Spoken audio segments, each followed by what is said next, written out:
பாகிஸ்தான் வீரரை இந்தியாவில் நடக்கும் போட்டியில் பங்கேற்க அழைப்பு விடுத்ததற்காக தன்னை பலர் வசைமாறி பொழிவதாகவும் அவதூறு பரப்புவதாகவும் இந்திய ஈட்டி எறியும் வீரர் நீரஜ் சோப்ரா வேதனை தெரிவித்துள்ளார்.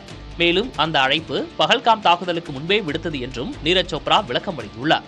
ஈட்டி எறிதல் போட்டியில் இந்தியாவின் நீரஜ் சோப்ராவும் பாகிஸ்தானின் அர்ஷத் நதீமும் உலக அளவில் சிறந்த வீரர்களாக விளங்குகின்றனர்.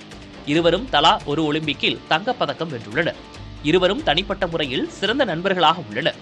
இந்நிலையில்தான் வரும் மாதம் பெங்களூருவில் நடைபெறும் ஈட்டி எறிதல் போட்டியில் பங்கேற்க அர்ஷத் நதீமுக்கு நீரஜ் சோப்ரா அழைப்பு விடுத்திருந்தார்.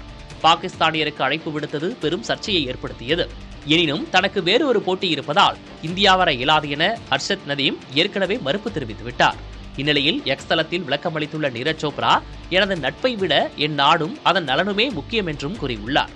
நீரஜ் சோப்ரா இந்திய ராணுவத்தில் சுபேதார் மேஜராகவும் பணிபுரிவது குறிப்பிடத்தக்கது.